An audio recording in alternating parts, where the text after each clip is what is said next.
Hello good morning अनि नमस्ते सबैजनालाई। मैले आज चाहिँ सन्डे है, म खाना खान आँटेको छु कि। अनि अब सन्डे चाहिँ अलिकति मिठो मसिनो नै खानु मनपर्छ नि त, अलिकति चटक्क नै खानु मनपर्छ। सन्डे चाहिँ प्रायः टाइम पनि पाइन्छ होइन मजाले बनाउने। अनि अब म चाहिँ खाना खानु आँटेको आजको। अन्त मैले खानामा चाहिँ के बनाएको छु भन्दाखेरि तपाईँको यो के भन्छ मकै र चामलको माम होइन, मासु। आज सन्डे भनेर मासु बनाएँ। अन्त तपाईँको पदेनाको अचार, अन्त साग बनाएँ, अन्त दाल बनाएँ हो। दाल चाहिँ मलाई त्यस्तो खानु मन पर्दैन, दाल चाहिँ अब चाहिँ खाएको साग खाएको।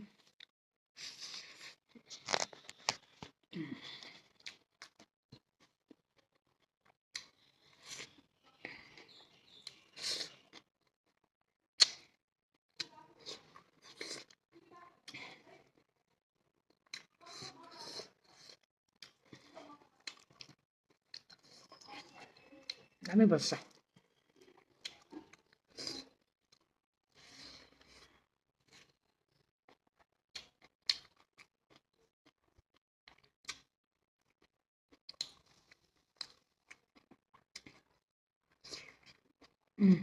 यो चाहिँ मुलाको साग, फ्रेस डुगा बारीबाट टिपेर ल्याएको, घरकै बारीको।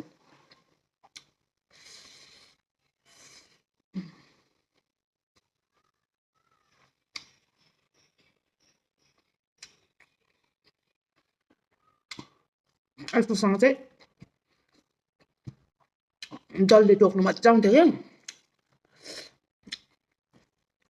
डल्लेको सिजनै होइन, नभए त डल्ले टोक्नु मजा आउँथेन।